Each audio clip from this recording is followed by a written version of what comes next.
আসসালামু আলাইকুম। সংবাদে আপনাদের সবাইকে স্বাগত জানাচ্ছি। আমি ফিরোজ তোহা। শুরুতেই আরবে কেবলস সংবাদ শিরোনাম। বাংলাদেশের সর্বশেষ গুরুত্বপূর্ণ আপডেট সংবাদে আপনাকে স্বাগত। শুরুতেই সংবাদ শিরোনাম, পরে বিস্তারিত। প্রথমেই জানাবো, মালয়েশিয়ার প্রধানমন্ত্রী আনোয়ার ইব্রাহিমের আমন্ত্রণে মালয়েশিয়া যাচ্ছেন প্রধান উপদেষ্টা। 3 দিনের সরকারি সফরে সোমবার 11 আগস্ট মালয়েশিয়া যাচ্ছেন বাংলাদেশের প্রধান উপদেষ্টা ডক্টর মোহাম্মদ ইউনূস। মালয়েশিয়ার প্রধানমন্ত্রী আনোয়ার ইব্রাহিমের আমন্ত্রণে দেশটিতে সফরে যাচ্ছেন তিনি। সেখানে 12 আগস্ট দুই দেশের সরকার প্রধান পর্যায়ের বৈঠক অনুষ্ঠিত হবে। এরপর জানাবো, চোরাকারবারিদের ধরতে গিয়ে নৌকাডুবে বিজিবি সদস্য নিখোঁজ। সিলেটের গোয়াইনঘাটে পিয়াইন নদীতে ভারতীয় চোরাই পণ্য বহনকারী নৌকার ধাক্কায় বাংলাদেশের বর্ডার গার্ড বিজিবির নৌকাডুবির ঘটনা ঘটেছে। এতে মাসুম বিল্লাহ নামের এক বিজিবি সদস্য নিখোঁজ হয়েছেন। শনিবার 9 আগস্ট বিকাল 4:30টার দিকে গোয়াইনঘাটের সদর ও পশ্চিম জাফলং ইউনিয়নের মধ্যবর্তী পিয়াইন নদীর পণ্যগ্রাম ফেনাইকোনা এলাকায় এই দুর্ঘটনা ঘটে। এখনও সেই বিজিবি সদস্য নিখোঁজ রয়েছেন। এদিকে অপপ্রচার এবং ষড়যন্ত্র করে জামাত ইসলামের অগ্রযাত্রা থামানো যাবে না। যারা জামাত ইসলামের বিরুদ্ধে নানা রকম ষড়যন্ত্র করছে এবং অপপ্রচার চালাচ্ছে, তারা কোনোভাবেই জামাত ইসলামের অগ্রযাত্রাকে থামাতে পারবে না বলে মনে করছে জামাত ইসলামের নেতৃত্ববৃন্দ। এবারে জানাবো, উদারতা বিএনপির সবথেকে বড় গুণ বললেন মঈন খান। বিএনপির জাতীয় স্থায়ী কমিটির সদস্য ডক্টর আব্দুল মঈন খান বলেছেন, গণ অভ্যুত্থানের মাধ্যমে উদিত গণতন্ত্রের সূর্যকে অস্তমিত হতে দেওয়া যাবে না। আজ জাতীয় প্রেস ক্লাবে মাওলানা আকরাম খাঁ হলে জুলাই বিপ্লব গণতন্ত্রের অগ্রযাত্রা শীর্ষক সেমিনারে প্রধান অতিথির বক্তৃতায় এসব কথা বলেছেন বিএনপির জাতীয় স্থায়ী কমিটির সদস্য ডক্টর আব্দুল মঈন খান। এবং সর্বশেষ জানাবো, ভারত জুড়ে তীব্র আন্দোলনের প্রস্তুতি নিচ্ছে বিরোধীরা, নেতৃত্বে কংগ্রেস। ভারতের নির্বাচনী ভোটার তালিকা সংশোধনের বিশেষ কর্মসূচি স্পেশাল ইন্টেনসিভ রিভিশন বা সার নিয়ে বিরোধী শিবিরে লড়াই তীব্র হচ্ছে। মোদি বিরোধী আন্দোলনে ফুঁসছে দিল্লিতে সোমবার কংগ্রেসের শীর্ষ নেতৃত্বে জরুরি বৈঠকে এই আন্দোলন জাতীয় রূপরেখা চূড়ান্ত করা হবে বলে জানানো হয়েছে, যেখানে থাকবেন কংগ্রেস সভাপতি মল্লিকার্জুন খাড়গে, রাহুল গান্ধী, প্রিয়াঙ্কা গান্ধী এবং অন্যান্য প্রদেশের সভাপতি এবং সাধারণ সম্পাদকরা। প্রিয় দর্শক, এতক্ষণ শুনছিলেন সংবাদ শিরোনাম, এবারে বিস্তারিত। তবে তার আগে বন্ধুরা, অনুরোধ থাকবে সংবাদটিতে একটি লাইক দিন।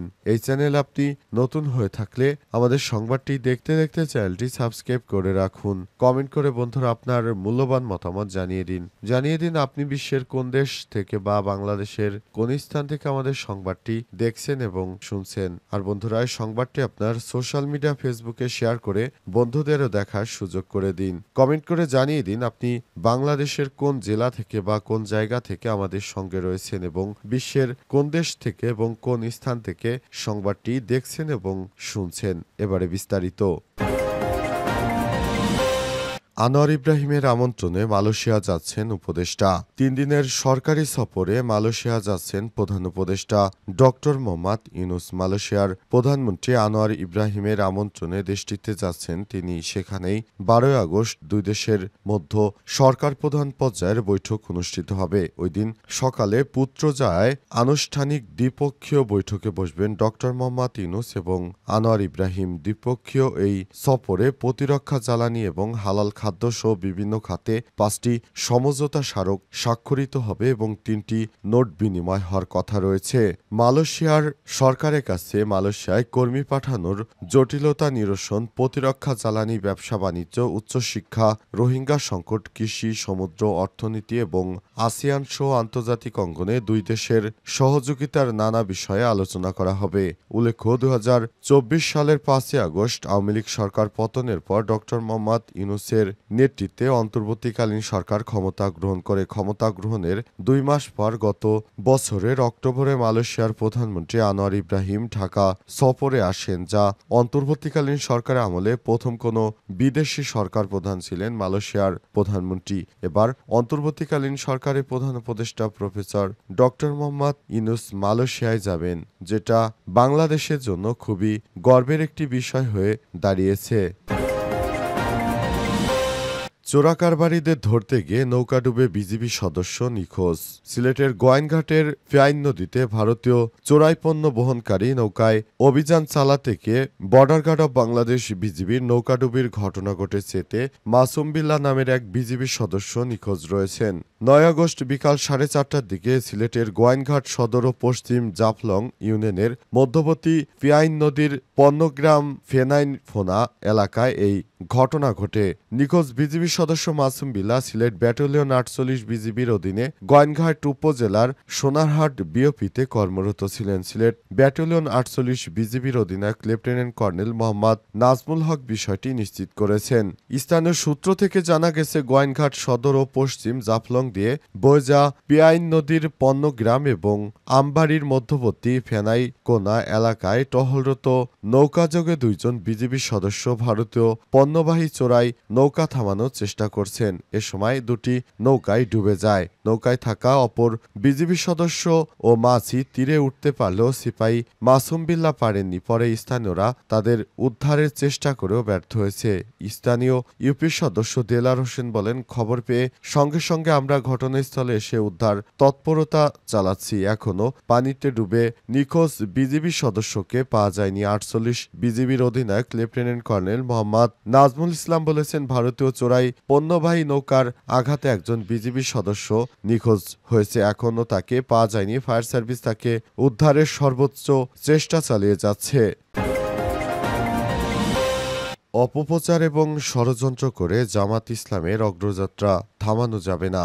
যারা অপপ্রচার এবং ষড়যন্ত্র করে বাংলাদেশ জামাত ইসলামের অগ্রযাত্রাকে থামাতে চায়, তারা স্বাধীনতার বয়ানকে ব্যবহার করে আবারও বাংলাদেশে প্রতিষ্ঠিত হওয়ার চেষ্টা করছে বলে মন্তব্য করেছে বাংলাদেশ জামাত ইসলাম। তারা জানিয়েছে, যেটা আওয়ামী লীগের বয়ান ছিল সেই একই বয়ান এখন বিএনপি দেওয়ার চেষ্টা করছে এবং নেতাকর্মীদেরকে আস্থাহীন করার চেষ্টা চালিয়ে যাচ্ছে, যেটা কোনোভাবেই মেনে নেওয়া সম্ভব নয়। জামাত ইসলামের নেতারা আরও জানিয়েছে, যারা দেশটাকে বিভাজনের মধ্য দিয়ে এগিয়ে নিয়ে যেতে চায় তারা প্রকৃতপক্ষে কখনো বাংলাদেশের কল্যাণ চায় না। যদি তারা কল্যাণ চাইতো তাহলে কখনোই এই ধরনের কর্মকাণ্ড তারা পরিচালিত করতে পারত না।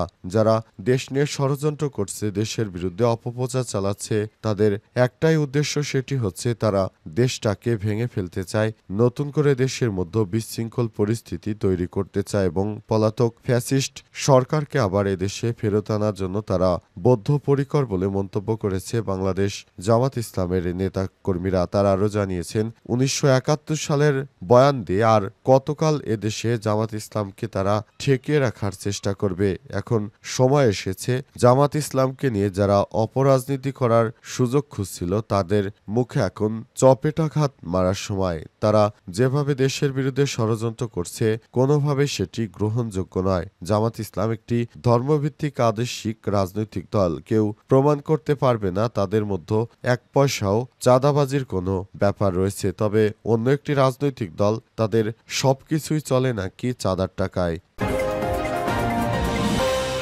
ভারত জুড়ে তীব্র আন্দোলনের প্রস্তুতি নিচ্ছে মোদি বিরোধীরা, নেতৃত্ব দিচ্ছে কংগ্রেস। ভারতের নির্বাচনী ভোটার তালিকা সংশোধনের বিশেষ কর্মসূচি স্পেশাল ইন্টেনসিভ রিভিশন নিয়ে দেশবিরোধী শিবিরের লড়াই তীব্র হচ্ছে। দিল্লিতে সোমবার কংগ্রেসের শীর্ষ নেতৃত্ববৃন্দের জরুরি বৈঠকে এই আন্দোলনের জাতীয় রূপরেখা চূড়ান্ত করা হবে, যেখানে থাকবেন কংগ্রেসের সভাপতি মল্লিকার্জুন খাড়গে, রাহুল গান্ধী, প্রিয়াঙ্কা গান্ধী এবং অন্যান্য প্রদেশ সভাপতি এবং সাধারণ সম্পাদকরা। সূত্রের খবরে বলা হয়েছে, এই বৈঠক মূলত বিহারের বিধানসভা নির্বাচনের আগে এবং পরবর্তী রাজ্যগুলো পশ্চিমবঙ্গ, আসাম, কেরালা ও তামিলনাড়ুতে সার ইস্যুতে বিরোধী জোটের শাসন প্রার্থীদের ব্যাপক সমর্থন ও দেশের বড় আন্দোলন গড়ে তোলার উদ্দেশ্যে ডাকা হয়েছে।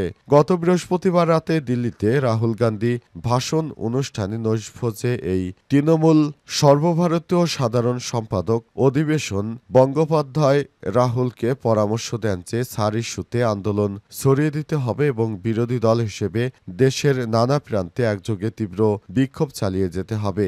অভিষেক স্পষ্ট জানিয়েছেন ইন্ডিয়া জোটের কেউই সার ইস্যুতে সুর নরম করবে না। বর্তমানে চলমান সংসদের বাদল অধিবেশনে বিরোধী সংসদ সদস্যরা সংসদের দুই কক্ষে ছাড় নিয়ে আলোচনার দাবি জানিয়ে লাগাতার বিক্ষোভ চালাচ্ছেন। বিক্ষোভ খারিজ হলেও সংসদের মকরদ্বারের সামনে বিরোধীরা প্রতিদিনই বিক্ষোভ কর্মসূচি পালন করতে যাচ্ছেন। আগামীতে দিল্লিতে জাতীয় নির্বাচন কমিশনের দপ্তর ঘেরাওয়ের কর্মসূচির প্রস্তুত রয়েছে বিরোধী শিবিরের পক্ষ থেকে। তাদের একটাই দাবি, নরেন্দ্র মোদী যেভাবে দেশকে শেষ করে দিচ্ছে তারা তা মেনে নেবে না।